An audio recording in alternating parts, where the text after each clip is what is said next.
अस्सलाम वालेकुम। BCN के साथ मैं हूं आसिफ शौकत अब्बासी। आज हमारे साथ मौजूद हैं हिताय कोसार की मरूफ सियासी, समाजी, कारोबारी शख्सियत, सोशल एक्टिविस्ट अम्माद सिकंदर अब्बासी साहब। तो कुछ दिन कबल जिस तरह एक मरी में एक वाक़या रोनमा हुआ, इंतहाई दर्दनाक वाक़या, वापटा के एहलकार फ़िदा हुसैन अब्बासी साहब जिन्हें बेईमाना तशद्दुद करके कत्ल किया गया था। तकरीबन 2 माह 10 दिन के बाद उनकी जो लाश मिली है, गली सड़ी हुई सिर्फ हड्डियां मिली हैं, हत्ता कि एक ज़रा भी उनके ऊपर गोश्त तक भी नहीं था। तो बेईमाना तशद्दुद करके जिस तरह उन्हें कत्ल किया गया, अभी तक ये केस कहाँ तक पहुँचा जानते हैं हमाद सिकंदर साहब से कि इनके वो मामू भी लगते थे। तो इस सारे केस के साथ अटैच रहे। अस्सलाम वालेकुम। वालेकुम सलाम जी, बहुत शुक्रिया आसिफ भाई। कैसे हैं आप हमारे साथ? अल्हम्दुलिल्लाह जी, अल्लाह का शुक्र है। अच्छा, अभी तक क्या पेश तरफ तो यह पुलिस की तरफ से? अच्छा जी, मौजूदा जो सूरत हाल है उसके हवाले से आपसे गोश गुजार करूँ कि उनके जो फ्रांजिक के टेस्ट थे और डीएनएस टेस्ट था, सैंपल्स भेज दिए गए थे और 3-4 दिन पहले उनकी रिपोर्ट्स भी आ गई हैं। और फ्रांजिक रिपोर्ट में जो उनकी सिम की रिपोर्ट है, मोबाइल की रिपोर्ट है, वो कॉल डिटेल जो है वो पुलिस के पास मौजूद है, वो यहाँ पे दस्तयाब हो गई है। अब डीएनए के हवाले से अभी रिपोर्ट बाकी है, चूँकि उस पे टाइम ज़्यादा लगता है। ओके, कितने टाइम लग जाएगा, कितने दिनों तक आ जाएगी डीएनए की रिपोर्ट? उनकी 21 दिनों की कहते हैं कि 21 दिन लगते हैं उसमें। ये कंफर्म हो गया कि वो बॉडी डेड बॉडी उन्हीं की थी या वो तो हड्डियां सिर्फ मिली थी ना?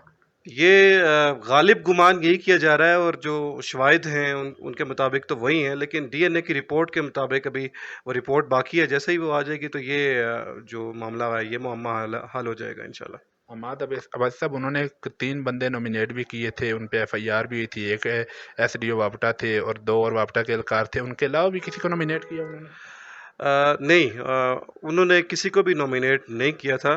ये क्लैरिफिकेशन मैं समझता हूँ ज़रूरी है। पुलिस ने सस्पेक्ट शो किए थे कि ये 6 बंदे हैं, 6 3 बंदे। नहीं 6 लोग। और वो 6 लोगों में से 3 लोग तो वापडा के लोग थे और 3 जो बाकी लोग हैं वो पुलिस को ही पता है कि वो कौन लोग हैं। वो ज़ाहिर है इस तरह पब्लिक नहीं करती पुलिस के, हर बंदा फिर उस डायरेक्ट हो जाता है उसके साथ। कानून का भी एक रास्ता है और कानून अपना रास्ता खुद बनाता है। तो पुलिस ने जो कार्रवाई की, पहले दिन ही आप भी मौजूद थे वहाँ पे, 3 लोग गिरफ्तार हुए थे। उन 3 लोगों को शख्सी ज़मानत पर रिहा किया गया है कि जब तक ये कार्रवाई चलती रहेगी वो ऑन कॉल उनसे इन्वेस्टिगेशन जारी रहेगी। आपका एक पेज भी है सोशल, यहाँ पे बहुत बड़ा पेज है पहाड़ी ज़बान, तो आप उससे वैसे भी बहुत एक्टिव रहते हैं। आए दिन ये वाक़यात रोनमा होते हैं। इससे पहले तकरीबन कुछ दिन कबल को अपनी बाग से एक लाश मिली है, नामालूम लाश। अभी तक भी उनके जो वर्सा है नहीं पता चला। उस पर भी इसी तरह बेईमाना तशद्दुद करके उसे भी कत्ल किया गया। इससे पहले एक गुड़ा गली के मकाम से एक नहीं बल्कि 2 लाशें मिली हैं, एक मिस्त्री था, एक उसके अलावा। तो आए दिन ये वाक़यात रोनमा होते हैं। ये मरी एक सियाती मकाम है, पूरी दुनिया से टूरिस्ट यहाँ पे आता है। तो अगर इस तरह ये वाक़यात रोनमा होते रहे आगे, तो जो टूरिस्ट है उन्हें किस तरह ये तहफ़्फ़ुज़ देंगे हमारे महकमे? बिल्कुल जी, बहुत अहम नुक्ते की तरफ आपने आवाज़ उठाई है और मैं समझता हूँ कि बहुत बड़ा सवालिया निशान है ये कि मरी जैसे हसास एरिया में जो इंटेलिजेंस की आमाजगाह है, जहाँ पर हमारी फोर्सेस मौजूद हैं, जहाँ पे बड़े-बड़े इदारे आके यहाँ पे, जैसे अभी पीएम आए हैं शहबाज शरीफ साहब, वो मरी में आके घड़ियाल में, लोटोपा में मीटिंग्स कर रहे हैं, तो यकीनन इस इलाके की कोई ना कोई अहमियत है ऐसी जगह पे जहाँ पर फोर्सेस ने अपना जो है वो घर बनाया हो। तो मैं समझता हूँ कि वहाँ पर अगर इस तरह के वाक़यात होते हों, जहाँ पर लोगों को उठा लिया जाए, जहाँ पर लोगों को कत्ल कर लिया जाए, जहाँ पर लोगों की लाशें मिलें, तो मेरे ख़्याल में कि हमारे जो इदारे हैं उनको अपनी जो कानून है, अपनी जो हिकमत अमली है उसको रिकंसीडर करने की ज़रूरत है। क्योंकि इस तरह तो कोई भी यहाँ से उठा लिया जाएगा, कोई भी गायब हो जाएगा, किसी की भी लाश मिलेगी।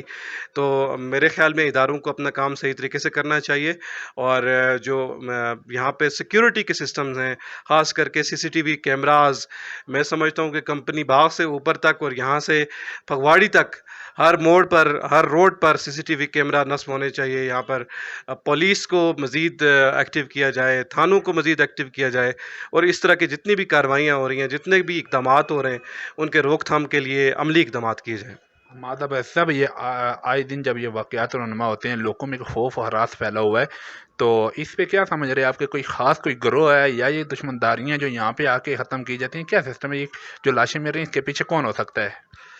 سندیہ قتل کیس میں آپ کو ہسٹری بتانا چاہ رہا ہوں کہ اس وقت بھی ہم نے آواز اٹھائی تھی، تو ہم اس وقت وقاص خان یہاں پہ اے ایس پی تھے مری کے. تو جب ہم ان سے ملے، ان کے پاس بیٹھے، تو انہوں نے کہا کہ میرے پاس 200 سے زائد نام موجود ہیں جو لوگ جو گروپس بنے ہوئے ہیں اور وہ نومینیٹڈ ہیں کہ وہ اس طرح کے اسلحہ بردار اور نمائش کرنے والے اور اس طرح کے جو گروپس باکسر اور اس طرح کے گروپس بنے ہوئے تھے اس کے ممبرز ہیں. تو میں یہ کہتا ہوں کہ اداروں کے پاس ان کی معلومات ہیں، ان کے پاس ایک ایک فرد کا نام، ڈیٹیل، اس کا گاؤں، اس کا پورے خاندان کی ڈیٹیل موجود. بظاہر تو یہ چیزیں نظر نہیں آتی، لیکن انٹرنلی بہت سارے لوگوں کو پتہ ہے، اداروں کو پتہ ہے. تو میرا خیال ہے کہ ان کو کارروائی کرنی چاہیے اور ایسے تمام عناصر کی بےخکنی کرنی بہت ضروری ہے.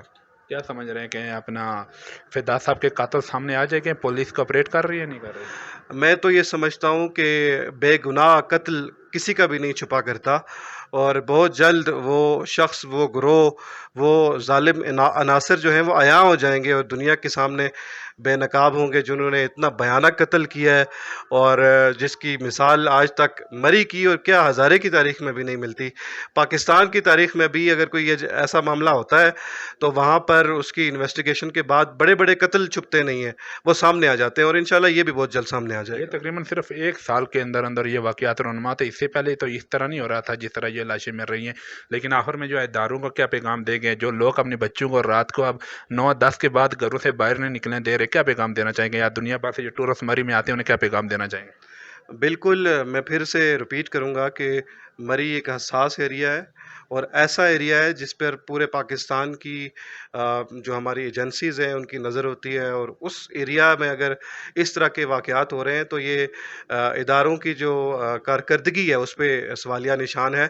اور جو لوگ ان اداروں کے پیچھے ہیں، اور میں جو اہلیان علاقہ ہیں ان سے بھی گزارش کروں گا کہ وہ اداروں کا تعاون کریں اور ساتھ ساتھ اپنے بچوں کا خیال رکھیں، ان کی ہر ایکٹیویٹی پہ نظر رکھیں کہ وہ کہاں جا رہے ہیں، کس سے مل رہے ہیں، اور ان کی جو روز و شب ہیں وہ کہاں بسر ہوتے ہیں، تاکہ جو تربیت کا معاملہ ہے گھروں کی طرف سے وہ بھی جاری رہے، اور ساتھ ساتھ ادارے بھی اپنا کام جو ہے وہ صحیح طریقے سے نہ کریں. اور جتنے بھی ایکٹیوسٹ ہیں، جتنے بھی سیاسی سماجی لوگ ہیں، ان کو بھی میں کہوں گا کہ وہ اس معاملے میں آگے آئیں اور بہتر حکمت عملی کے ساتھ اداروں پر ان کو تعاون بھی کریں اور ان پر پریشر بھی ڈالیں، تاکہ اس طرح کے جتنے بھی واقعات رونما آج کل ہو رہے ہیں ان کا سدباب کیا جا سکے. جی ناظرین، آج کے مہمان تھے حماد باسی صاحب. سر بہت شکریہ ٹائم دینے کا. بہت شکریہ جی. بہت شکریہ. اگلے ایک نئے پروگرام تک اپنے میزبان آصف شکر عباسی کو اجازت دے. اللہ نے کے بعد.